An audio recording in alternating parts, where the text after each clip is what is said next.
विद्यार्थी मित्रो, आता बघा आपला धडा चालू आहे. धडा कोणता?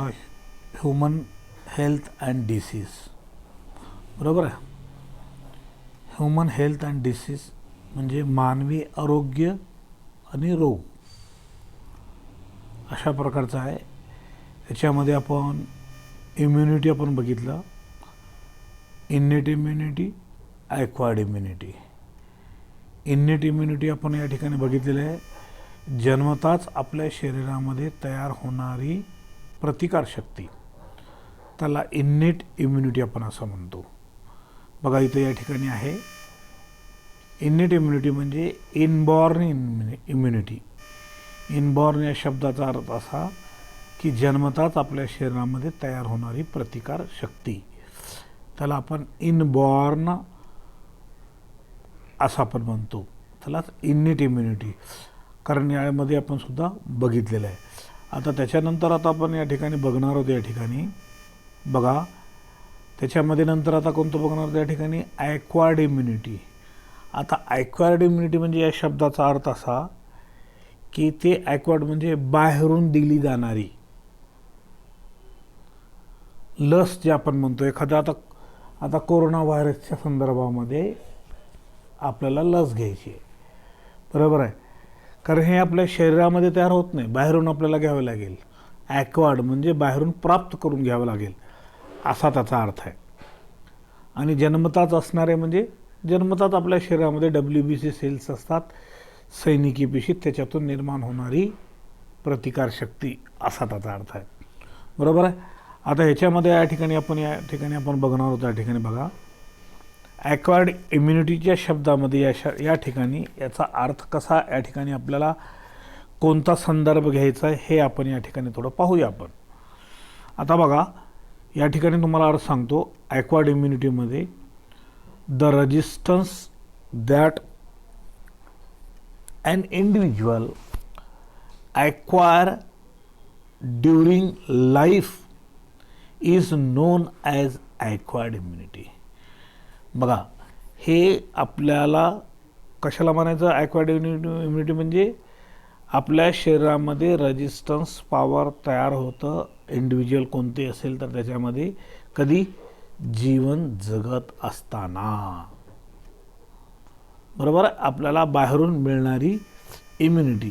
आता याला अंडरलाईन करा तुम्ही वाटलं तर. हे बघा इथे या शब्दाचा अर्थ या ठिकाणी इथे आपण अंडरलाईन केलं तर आपल्याला अर्थ या ठिकाणी कळेल काय. म्हणून याला या ठिकाणी काय म्हणतात? It is also. आता बघा काय म्हणतो? The resistance that an individual acquire during life is known as acquired immunity. It is also known as adaptive. याला आणखीन काय म्हणतात? याला आणखीन ॲडॅप्टिव्ह. ॲडॅप्ट म्हणजे प्राप्त करणारे, मिळकत करून घेणारे, बरोबर, किंवा स्पेसिफिक, असं खास अशा प्रकारची इम्युनिटी, बरोबर आहे. लक्षात आलं? आता हे बघा ही स्पेसिफिक इम्युनिटी. लक्षात आलं का म्हणतो? या ठिकाणी स्पेसिफिक या शब्दाचा अर्थ म्हणजे खास अशा पद्धतीने. ॲडॅप्टिव्ह म्हणजे ॲडॅप्ट केलेलं, निर्माण केलेली. उदाहरणार्थ आता कोरोनाचा आहे, कोरोनाची आपल्याला या ठिकाणी काय करायचं? या ठिकाणी लस तयार करायची कोरोनाच्या विरोधामध्ये. आपल्याला लस घ्यायची आहे, तर हे काय? ॲक्वायर्ड आहे, बाहेर प्राप्त करून घेतली जाणारी असा त्याचा अर्थ. ओके, चला त्याच्यानंतर आता बघा या ठिकाणी सांगतो. It involve the formation of antibody in the body. याच्यामुळं काय होतं? आपल्या शरीरामध्ये अँटीबॉडीज तयार केले जातात, विच न्यूट्रलाइज द अँटीजन. बघा बाहेरून दिलेला अँटीबॉडीज आपल्या शरीरामध्ये शिरकाव आत सोडला जातो, आपल्या शरीरामधून टाकला जातो, आणि काय करतं त्या ठिकाणी? अँटीबॉडीज काय करतात? Neutralize the antigen. अँटीजनला न्यूट्रलाइज करतात म्हणजे त्याला नाहीसं करणे. बघा आता आणखीन एक शब्द या ठिकाणी लक्षात घ्या. अँटीबॉडीज म्हणजे काय, अँटीजन म्हणजे काय हे माहीत असणं आवश्यक आहे. अँटीजन म्हणजे आपल्या शरीरामध्ये नको असलेला भाग, बरोबर आहे, ज्यामुळे तो मायक्रोजोम असेल, पार्टिकल असतील, काही असेल, ते फॉरेन सबस्टन्स असेल शरीरात, त्याच्यामुळे धोका निर्माण होतो, बरोबर आहे. त्याला आपण अँटीजन असं आपण म्हणतो. आणि अँटीबॉडीज म्हणजे काय? अँटीबॉडीज म्हणजे असं त्या ठिकाणी केमिकल, असा पदार्थ आपल्या शरीरामध्ये तयार होईल किंवा वरून आपल्याला घेऊन त्या ठिकाणी त्या अँटीजनला न्यूट्रलाइज करणारं म्हणजे त्याला नाहीसं करणारं, त्याला अँटीबॉडीज असे म्हणतात. अँटीबॉडी WB सेलच्या माध्यमातूनही तयार होत असतो आणि नंतर बाहेरून सुद्धा दिला जातो, असा त्याचा अर्थ आहे. राईट. चला पुढे. म्हणून शब्द इथं उच्चारलं, लक्षात घ्या. बघा हे आता हे शब्द महत्त्वाचा आहे. अँटीबॉडी, बघा हे antibody in the body which neutralize the antigen. हे अँटीबॉडीचं काम काय आहे? अँटीजनला न्यूट्रलाइज करणे. Acquire or adaptive immunity has the following unique features. आता खालील त्याचे वैशिष्ट्ये आहेत, बरोबर आहे. आता या ठिकाणी काय वैशिष्ट्य त्याचं, त्या ठिकाणी आता ह्याच्यामध्ये बघा हे वैशिष्ट्य नंबर 1 ए इथं दिलेलं आहे. स्पेसिफिसिटी म्हणजे खास, विशिष्ट ठिकाणी विशिष्टच रोग होतो. लक्षात आलं? त्याला स्पेसिफिसिटी असं आपण म्हणतो. त्वचेमध्ये होणारा रोग मसलमध्ये होत नाही, मसलमध्ये होणारा जो रोग आहे डोळ्यामध्ये होत नाही, डोळ्यात होणारा रोग लिव्हरमध्ये होत नाही, लिव्हरमध्ये होणारा रोग किडनीमध्ये होत नाही, किडनीमध्ये होणारा रोग आतड्यामध्ये होत नाही. म्हणजे जे काही मायक्रोजोम आहेत तर त्या ठिकाणी फिक्स त्या ठिकाणी रोग होतात असा, त्याला स्पेसिफिसिटी असं आपण म्हणतो. It can produce specific antibody. बघा ते विशिष्ट अशा पद्धतीने अँटीबॉडी, विशिष्ट अँटीबॉडी ऑर टी लिम्फोसाइट्स. आता आपण WB सेल बघितलेले, WB सेलमध्ये लिम्फोसाइट्स नावाचे सेल्स असतात त्या ठिकाणी, बरोबर. टी लिम्फोसाइट अगेन्स्ट ए पर्टिक्युलर अँटीजन किंवा ऑब्लिक पॅथोजन. मग ते अँटीबॉडीज म्हणा किंवा टी लिम्फोसाइट्सच हे काय करतात? अँटीबॉडी तयार करतात. विशिष्ट अशा प्रकारचं अँटीजनला मारण्यासाठी ते काम करतं. त्याच्यानंतर B डायव्हर्सिटी म्हणजे इथंच आता वेगवेगळ्या अशा त्याचा अर्थ आहे, विभिन्नता ती. It can recognize a vast variety of diverse pathogen or foreign molecule. आपल्या शरीरामध्ये खूप अशा प्रकारच्या वेगवेगळ्या प्रकारचे काय आहेत? पॅथोजन्स आहेत. खूप प्रकारचे पॅथोजन असतात. लक्षात आलं? आता तुम्हाला सांगितलं की खूप प्रकारचे मायक्रोजोम आहेत, अनेक अशा प्रकारचे रोग निर्माण करतात. त्याला डायव्हर्सिफिकेशन आपण म्हणतो. डायव्हर्स म्हणजे वेगवेगळे, विभिन्नता, बरोबर आहे. त्याच्यानंतर discrimination between self and non self. Description म्हणजे फरक, ज्याला आपण म्हणतो, बरोबर आहे. फरक काय? सेल्फ आणि non self. It differentiate between own body cell, own body स्वतःच्या बॉडीच्या पेशी, अँड फॉर्जिन, त्याला फॉर्जिन म्हणजे नको असलेला भाग, त्याला नॉन सेल्फ मॉलिक्यूल आपण असं म्हणतो. त्याच्यात फरक असतो असा त्याचा अर्थ आहे. त्याच्यानंतर मेमरी म्हणजे स्मरण. When a immune system immune system ज्यावेळेस एन्काउंटर करतं, त्याला मारा करतं, त्याला पकडतं, त्याला पूर्ण नायनाट करण्याचा प्रयत्न करतो. A specific foreign agent for the first time, ज्यावेळेस अँटीबॉडीज त्या अँटीजनला पकडून त्या ठिकाणी त्याला मारा करण्याचा काम करतो, ज्यावेळेस पहिल्या वेळेस काय होतो? It generate an immune response and eliminate invader म्हणजे हमला करणे. हमला करून अँटीबॉडी काय करतात? अँटीजनवर हमला करून त्याला नायनाट करण्याचं काम करतात. This is called first encounter. याला पहिलं एन्काउंटर, जसं चोर आणि पोलीस काय करते? चोराला पकडते आणि त्याला मारते त्या ठिकाणी, बरोबर आहे. तसा त्या ठिकाणी, बरोबर आहे. यांचं रिलेशन अँटीजन आणि अँटीबॉडीचा तसा असतो त्या ठिकाणी. अँटीजन म्हणजे चोर आणि अँटीबॉडीज म्हणजे पोलीस, त्याला पकडून मारणारा जसं असतं तसा पद्धतीने. Okay. The immune system retain the memory of the first encounter full stop. As a result a second encounter with the same pathogen bring about quicker and stronger immune response. ज्यावेळेस दुसऱ्या वेळेस होईल ॲक्शन त्याच्यावर तर अतिशय fast गतीनं होऊ शकेल. का? कारण तो अँटीबॉडीज तो अँटीजनला ओळखू शकेल. बरोबर आहे, असा त्याचा अर्थ आहे. त्याच्यानंतर आता बघा टाईप्स ऑफ ॲक्वायर्ड इम्युनिटी. आता ॲक्वायर्ड इम्युनिटीचे प्रकार आहेत. बरोबर, ॲक्वायर्ड म्हणजे बाहेरून येणारी जी इम्युनिटी आपण शरीरामध्ये टाकतो त्याचे प्रकार काय आहे त्या ठिकाणी. त्याच्यामध्ये 2 प्रकार आहेत, ॲक्टिव्ह आणि पॅसिव्ह. ॲक्टिव्ह म्हणजे क्रियाशील, पॅसिव्ह म्हणजे संथ गतीने काम करणारे, असा त्याचा अर्थ. हळूवार अशा पद्धतीने पॅसिव्ह, त्याला पॅसिव्ह आपण असं म्हणतो. ओके. आता बघा ॲक्टिव्ह इम्युनिटीमध्ये it is resistance developed by individual. याच्यामुळे रेजिस्टन्स क्षमता त्या इंडिव्हिज्युअलमध्ये डेव्हलप होते, विकसित होते, प्रतिकारशक्ती डेव्हलप होते, असा त्याचा अर्थ आहे. As a result of an antigen stimulus. मग ते अँटीजन जे असेल त्याला स्टिम्युलस जे असेल त्याचा, तर त्याला त्या ठिकाणी ते प्रतिकार करतं, असा त्याचा अर्थ आहे. It is known as adaptive immunity. याला आपण ॲडॅप्टिव्ह इम्युनिटी आपण म्हणतो.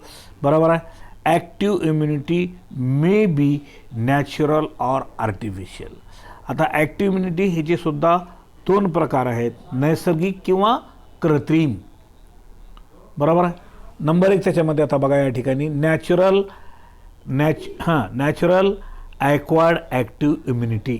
नैसर्गिक प्राप्त असलेली क्रियाशील प्रतिकारशक्ती, असा त्याचा अर्थ. ओके. शब्दांचा अर्थ लक्षात घ्या. नॅचरल म्हणजे नैसर्गिक, ॲक्वायर्ड म्हणजे प्राप्त झालेली, आणि नंतर ते ॲक्टिव्ह म्हणजे क्रियाशील, इम्युनिटी म्हणजे प्रतिकारशक्ती. बरोबर, हे लक्षात घ्या. Immunity acquired due to an infection is called natural active immunity. काय म्हणतं या ठिकाणी, इम्युनिटी ॲक्वायर्ड इम्युनिटी आपल्याला प्राप्त होते ड्यू टू इन्फेक्शन झाल्यामुळे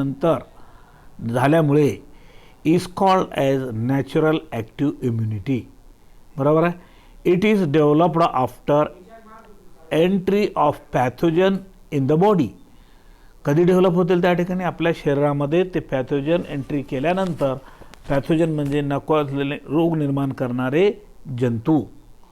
बरोबर, त्यावेळेस त्या ठिकाणी त्यांना मारण्यासाठी ते डेव्हलप होतो. It is long lasting immunity. For example, person who has recovered from attack of molasses. Molasses म्हणजे मेस्लेस म्हणजे गोवर.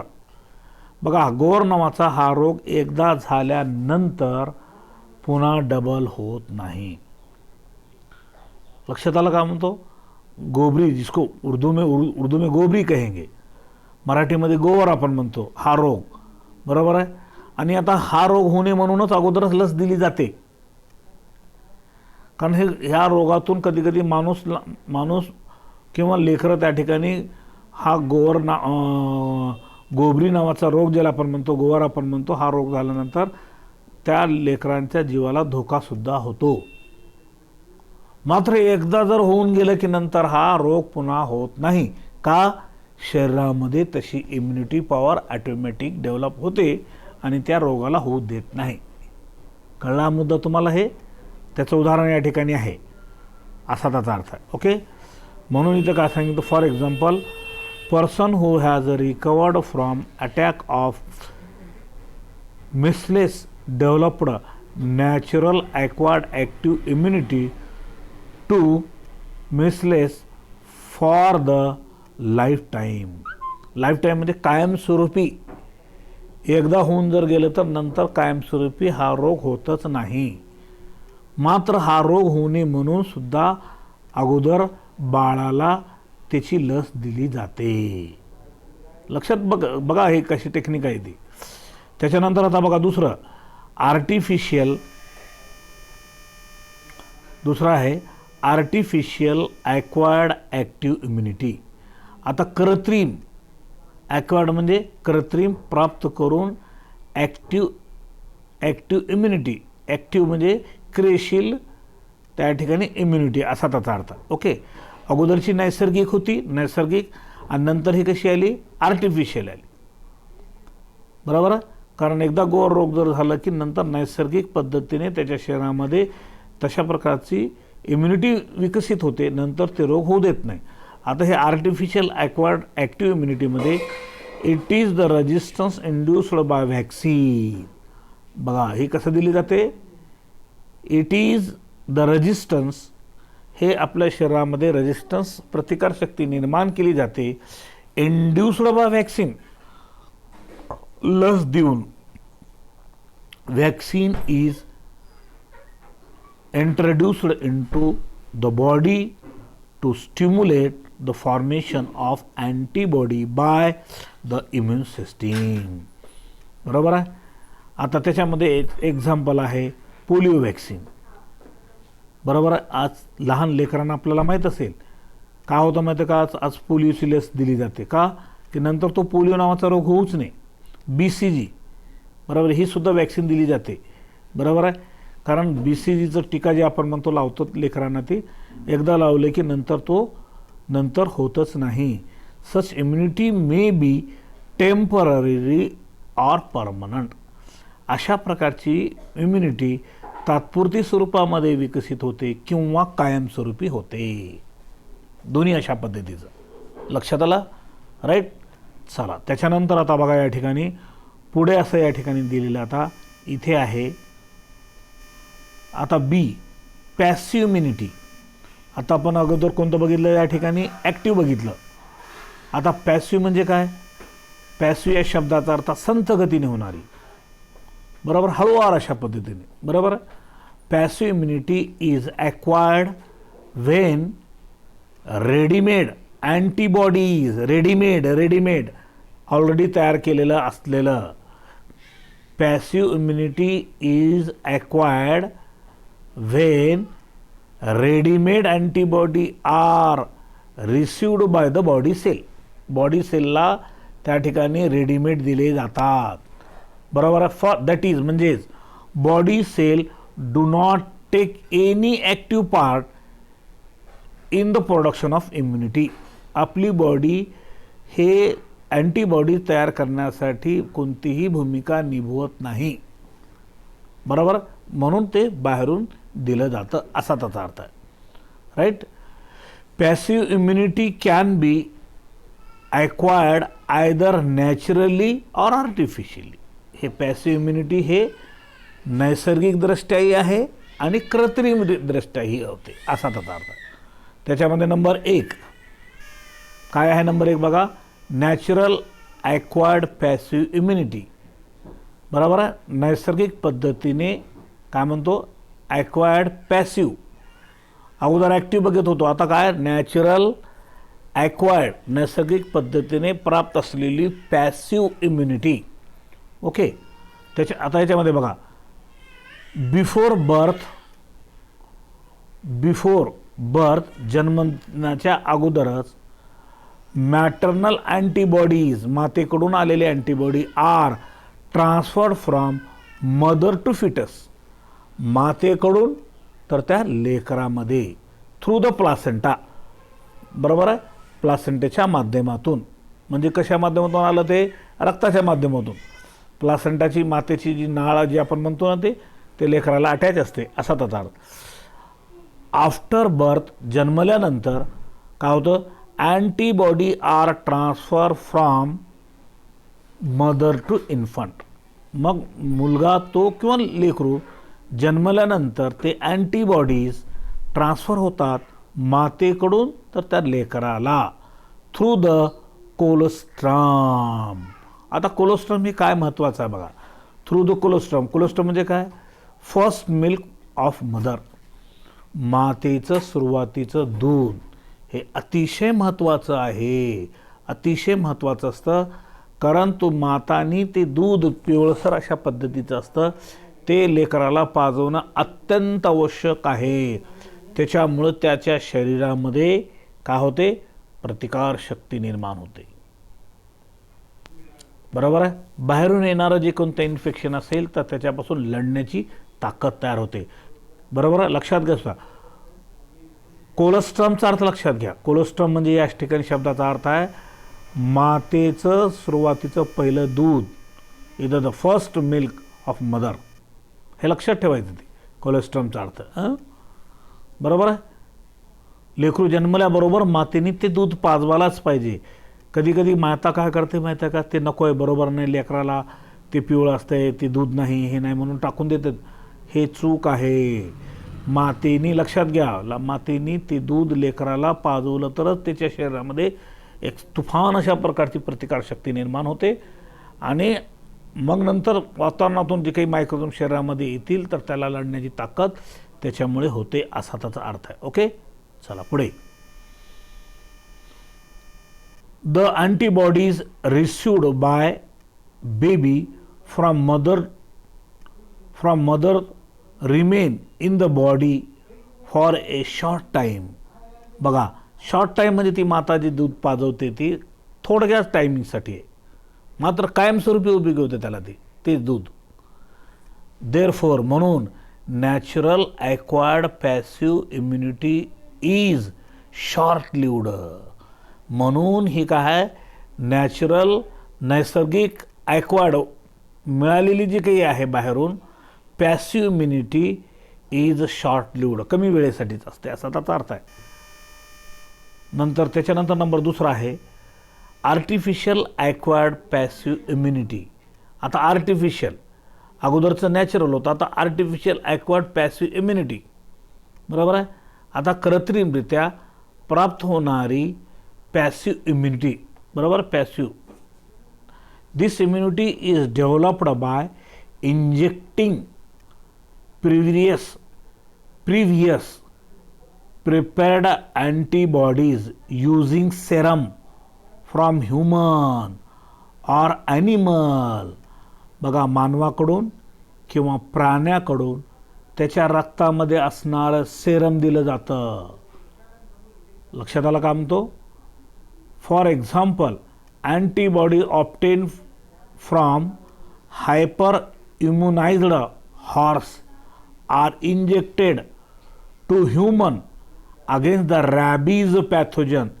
It is short lived. बघा, रॅबीज म्हणजे कुत्रा चावल्यानंतर जो कुत्रा पिसाळतो, बरोबर आहे, तो रोग, त्या रोगाला आळा घालण्यासाठी आपल्याला घोड्याच्या इम्युन सिस्टीममधून त्याच्या रक्तातून सिरम बरोबर आहे, त्या सिरममधून त्या ठिकाणी ते घेतलं जातं आणि ते अँटीबॉडीज म्हणून त्याचा उपयोग होतो आणि ते दिल्यानंतर कुत्रा चावल्यानंतर त्याच्या विरोधामध्ये काम करणारी लस उपयोगात आणली जाते. ओके, चला पुढे. Number B. आता cells of immune system. Cells of immune system, immune सिस्टीमच्या पेशी. There are two main types of cells involved in the working of immune system. They are number A lymphocyte, हे आपण अगोदरच बघितलेलं WB सेलमध्ये. B आहे antigen presenting cell, antigen presenting cells. बरोबर आहे, अँटीजन प्रेझेंटिंग सेल हे एक आहे. आता ह्याच्यामध्ये नंबर ए मध्ये या ठिकाणी बघा, ए लिम्फोसाइट्स म्हणजे काय, नंबर ए आहे लिम्फोसाइट्स. लिम्फोसाइट आपल्याला माहीत आहे, WB सेल आपण बघितलेलं आहे ह्याच्या अगोदरच्या ह्याच्यामध्ये धड्यामध्ये पण. बरोबर आहे. आता बघा, lymphocytes are the main cell of the immune system. Immune सिस्टीमच्या मुख्यत्व WBC जी पेशी आहेत आपल्या शरीरामध्ये, त्याच्यामध्ये सगळ्यात महत्त्वाचं म्हणजे लिम्फोसाइट सेल्स असतात. ते लिम्फोसाइट्सच इम्युनिटी तयार करतात, म्हणजे अँटीबॉडीज तयार करतात. मी शिकवत असताना WB सेल तिथं सांगितलेलं आहे, लिम्फोसाइट तिथं तुम्ही आठवा. बरोबर आहे. They like the other blood corpuscles, दुसऱ्या रक्ताच्या पेशीसारखेच असतात असा त्याचा अर्थ आहे. Arise from the stem sale.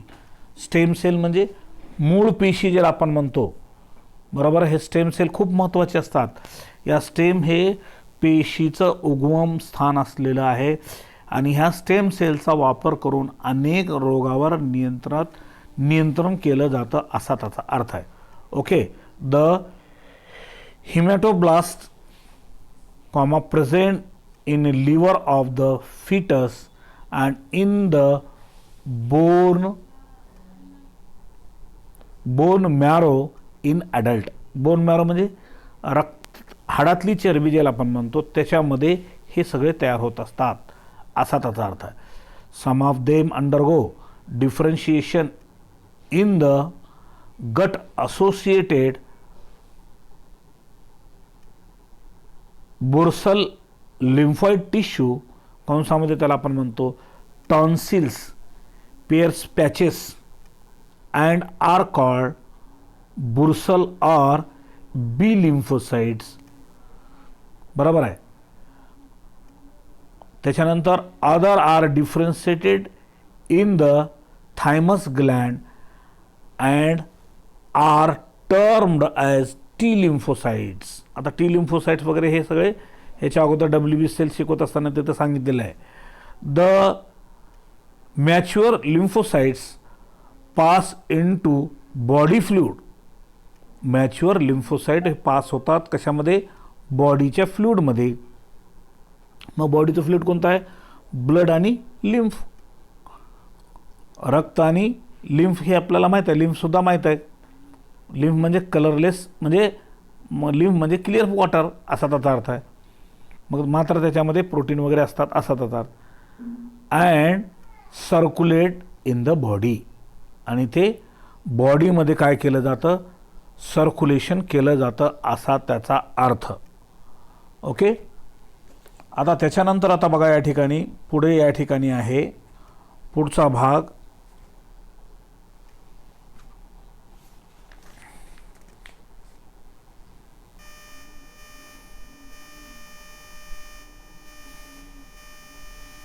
हां,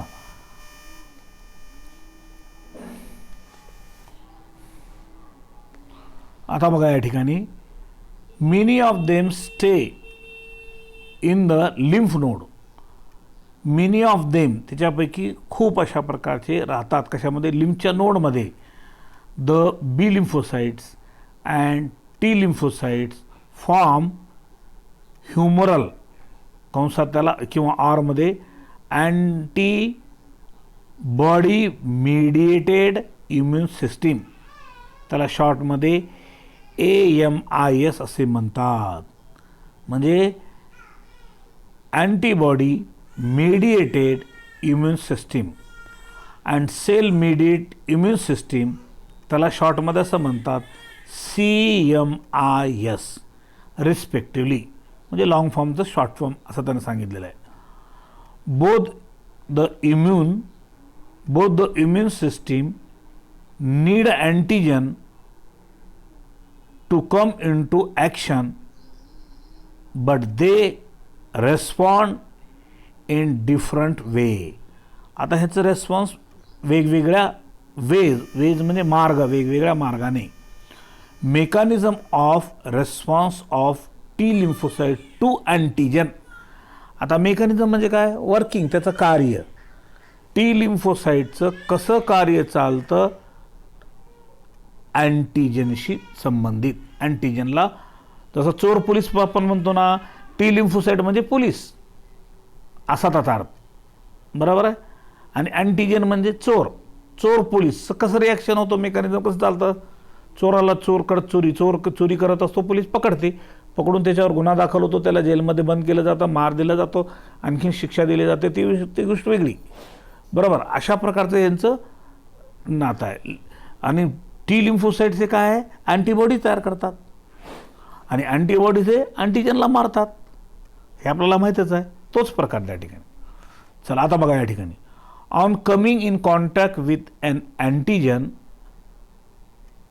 ए T lymphocyte form clones of T cells which are similar but they perform different function.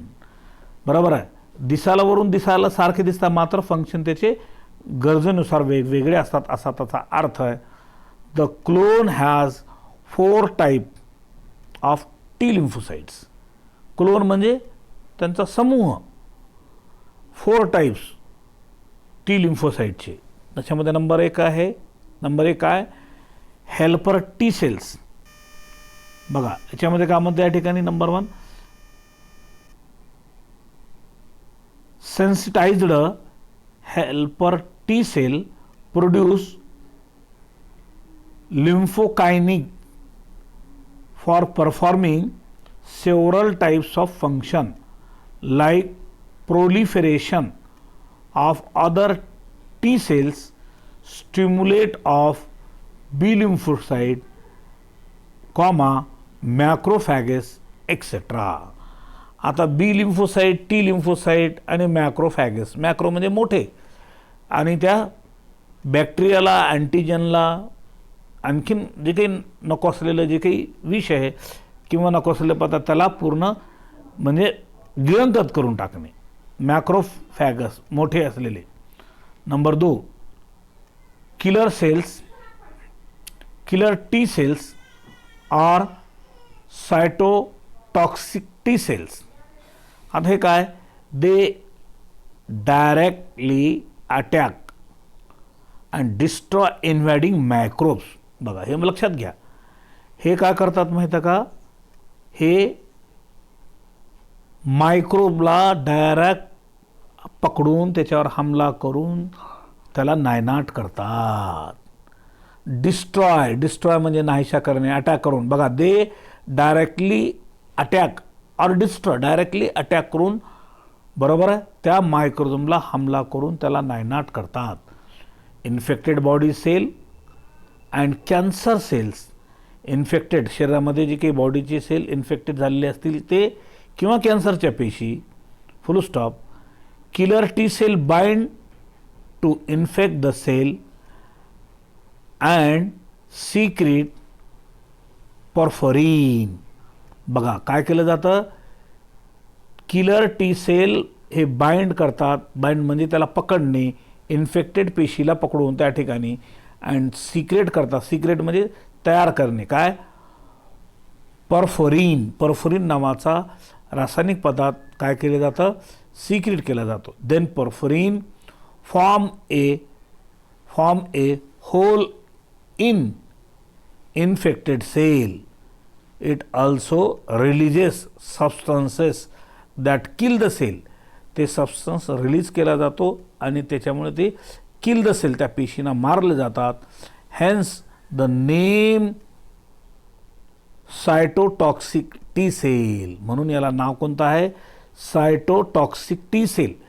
म्हणजे सायटोप्लाझममध्ये असणारा विषारी जो भाग आहे त्याला मारणाऱ्या पेशी झालं. म्हणून किलर टी सेल्स असं आपण म्हणतो. त्याला दुसरं सायटोटॉक्सिन टी सेल्स, विषाला मारणारं. चला तिसरा सुप्रेसर्स टी सेल्स. बरोबर आहे. The cells suppresses entire immune system. बघा ह्या पेशी काय करतात, दाबतात, मारतात. कुणाला, entire immune system against attack on the own body sale.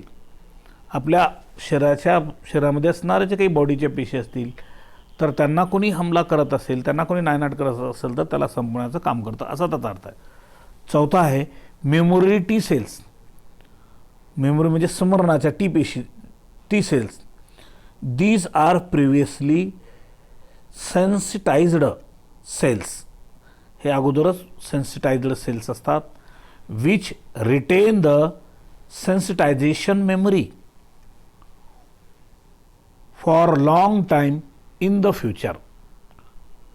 फ्युचरमध्ये लॉंग टाईमसाठी त्या ठिकाणी वर्किंग केली जाते, असा त्याचा अर्थ. आता त्याच्यानंतर mechanism action of B lymphocyte to antigen. आता बघा लक्षात घ्या, आता हे कोणतं आहे, mechanism action of B lymphocyte to antigen. B lymphocyte हा नावाचा अँटीबॉडीज आहे. हे अँटीबॉडीज अँटीजनला मारण्याचं काम करतं. अगोदर मेकॅनिझम आपण बघितलेलं आहे टी लिम्फोसाइटचं, अँटीजनचं. आता हे बी लिम्फोसाइट्स ला कोणाला नायनाट करतं? अँटीजनला. त्याच्या संदर्भामध्ये आलेली ही माहिती बघा. अगोदरचं टी लिम्फोसाइट होतं कोणाला? अँटीजनला होतं. आता हे बी लिम्फोसाइट्स आहे, तर आता अँटीजनला आहे. B lymphocytes are sensitized directly by both the antigen as well as by helper T cells. Activated B lymphocyte multiply very fast. बघा काय म्हणते या ठिकाणी? ॲक्टिवेटेड बी लिम्फोसाइट ॲक्टिवेट झाल्यानंतर हे खूप मल्टिफिकेशन केलं जातं, खूप वाढतात ते very fast to produce clone of plasma. प्लाझ्माचा काय त्या ठिकाणी केला जातो? क्लोन म्हणजे समूह.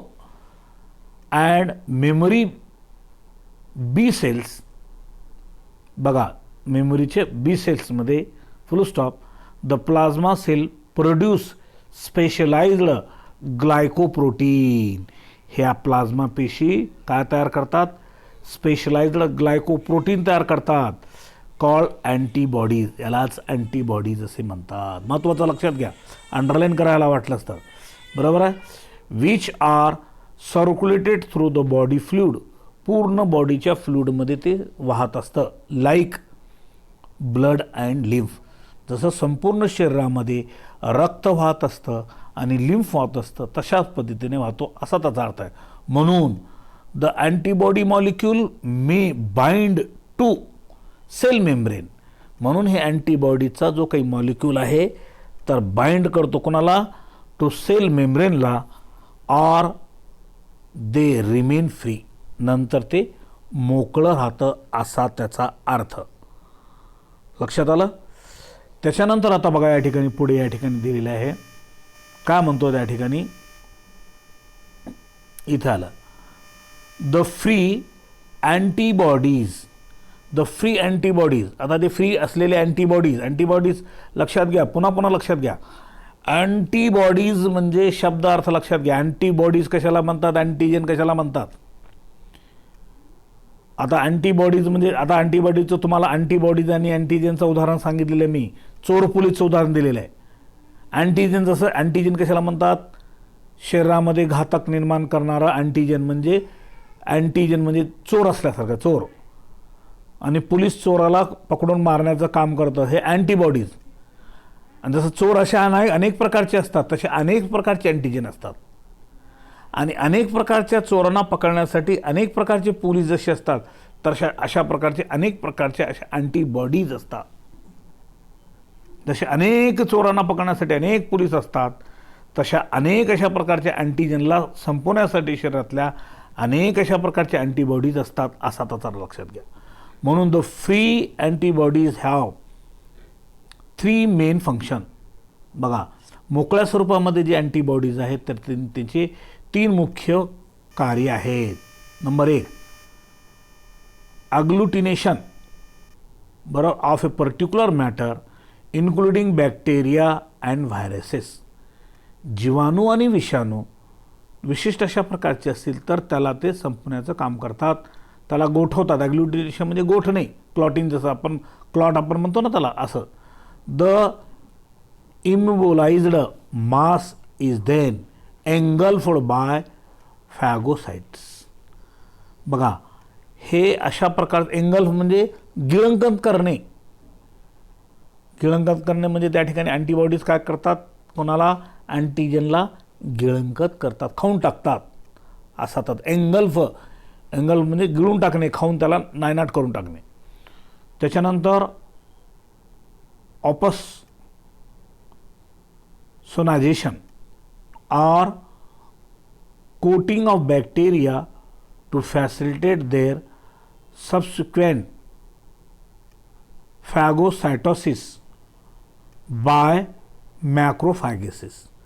आता हे सुद्धा त्या ठिकाणी काय केलं जातं? त्या ठिकाणी मॅक्रोफॅगस म्हणजे त्याला नको असलेलं जे काही बॅक्टेरिया कोटिंग जरी करून आलं असेल त्याला, तर त्याला सुद्धा खाऊन टाकतात, त्याला गिळंकत केलं जातं असा त्याचा अर्थ आहे. Number 3 neutralisation. आता न्यूट्रलायझेशन म्हणजे विष असेल तर विषला पाण्यात रूपांतर करणे, त्याला न्यूट्रलायझेशन आपण म्हणतो. ॲसिड म्हणजे विषच आहे ना ते, त्याला न्यूट्रलाइज करायचं म्हणलं तर बेस द्यावा लागतो. Acid plus acid react with base is called neutralisation. Neutral होतं, पाणी होऊन जातो ते, बरोबर. आता ते न्यूट्रलायझेशन काय, neutralisation of toxin released by bacteria. आता काही बॅक्टेरियाच्या माध्यमातून काही विषारी पदार्थ रिलीज केले जातात, टिटॅनस टॉक्सिन, बरोबर आहे. ज्याला आपण म्हणतो टायटनीस झालेला आपण म्हणतो का नाही, तो प्रकार त्या ठिकाणी, बरोबर आहे. मग त्यावेळेस काय, each antibody is specific for a particular antigen. लक्षात घ्या, महत्त्वाचा मुद्दा आहे. ईच अँटीबॉडीज, प्रत्येक अँटीबॉडीज हे खास अशा प्रकारचं स्पेसिफिक असतं, पर्टिक्युलर टू अँटीजन, बरोबर. पर्टिक्युलर टू अँटीजन, विशिष्ट प्रकारच्या अँटीजनला विशिष्ट प्रकारचे अँटीबॉडी काय करतात, नायनाट करतात, असा त्याचा अर्थ आहे. ओके झालं, हे लक्षात ठेवा. मी आत्ता तुम्हाला उदाहरण सांगितलं, अँटीजन आणि अँटीबॉडीचा अर्थ सांगितला. अँटीजन म्हणजे चोर, असा त्याचा अर्थ. चोर कधीही घातक असतो. पोलीस काय करतं त्या ठिकाणी, चोराला पकडण्याचं काम करीत असतं त्या ठिकाणी, असा त्याचा अर्थ आहे. म्हणजे त्याचा चोराचा नायनाट करणे. आणि अनेक प्रकारचे असे चोर असतात, असे अनेक प्रकारचे अँटीजन असतात. अनेक प्रकारचे पोलीस असले तरी अनेक प्रकारचे अँटीबॉडीज असतात, बरोबर. प्रत्येकाचं त्या ठिकाणी वेगवेगळं काम त्या ठिकाणी असतं मुख्यत्व करून, असा त्याचा. ओके चला हां, चला आता बघा या ठिकाणी काय, आता बी आहे अँटीजन प्रेझेंटिंग सेल. आता antigen presenting cell, antigen presenting cell engulf the invading the pathogen and process the antigens. आता काय म्हणताय, अँटीजन प्रेझेंटिंग सेल, अँटीजन उपस्थित असलेल्या पेशी, एंगल्फ इन्व्हॅडिंग द पॅथोजन. एंगल्फ म्हणजे गिळंकत करणे, कोणाला, जे काही पॅथोजन, जे रोग निर्माण करणारे मायक्रोजोम आहेत, तर त्यांच्यावर हमला करून त्याला गिळंकर करून टाकतात, गिळून टाकतात. द प्रोसेस द अँटीजन, अँटीजनच्या प्रोसेसच्या वेळेस, then the processed antigen are presented on their own surface, त्याच्या पृष्ठभागावर. these cells are able to deliver a stimulatory signal that is necessary for activation of helper T cells. बरोबर आहे. आता T सेलचं त्या ठिकाणी हेल्पर टी सेलचा उपयोग करून त्याने सांगितलेलं आहे. कॅन यू टेल, तुम्ही सांगू शकाल का म्हणताय, which is kind of immunity provided by vaccine. काय म्हणते, कोणत्या प्रकारची इम्युनिटी प्रोव्हाइड केली जाते व्हॅक्सिनमुळे, बरोबर आहे. कोणत्या प्रकारची, ॲक्वायर्ड इम्युनिटी, बरोबर आहे. तीच वॅक्सिन पुरवठा केली जाते ना, कारण बाहेरून दिली जाणारी कोणती, ॲक्वायर्ड इम्युनिटी नंतर मिळवलेली, इनबॉर्न तर नाही, इननेट नाहीच, असा त्याचा अर्थ. नंतर कॅन यू रिकॉल, तुम्ही आठवाल का म्हणताय त्या ठिकाणी, काय काय म्हणून आठवायचं, why are vaccine considered as antigen containing material. काय म्हणते, why are vaccine considered as antigen containing material. Antigen containing material जे असेल तर त्यालाच व्हॅक्सिन का उपयोगी पडते, कारण त्याचं ते इलाजच आहे ना, ती त्याला मारून त्याला नायनाट करते ते. नंबर दुसरा, व्हाय आर व्हॅक्सिन प्रोड्युस्ड. व्हॅक्सिन कशामुळे तयार केलं जातं, व्हॅक्सिन कशामुळे केलं जातं त्या ठिकाणी, तो रोग होऊ नयेच म्हणून अगोदर तयार केलं जातं ते. आता उदाहरणार्थ कोरोनाचा व्हायरस आहे, बरोबर आहे, हे कोरोना रोग होऊ नये म्हणूनच अगोदर लस दिली जाते, तर त्यामुळे कोरोना रोग होणार नाही, असं उदाहरण झालं. Who was Edward Jenners. Edward Jenner कोण आहे, सायंटिस्ट आहे, बरोबर आहे, ह्या वॅक्सिनचा शोध लावणारा, असा त्याचा अर्थ. ओके तर आता पुढे नंतर आणखीन व्हॅक्सिनच्या संदर्भामध्ये इथे माहिती दिलेली आहे. आणखीन डिटेलमध्ये आपण नंतरच्या तासिकेमध्ये आपण व्हॅक्सिनची माहिती आपण नंतरच्या पिरियडमध्ये पाहूया. इथे आपण स्टॉप करू. ओके, धन्यवाद. Okay, I will stop here.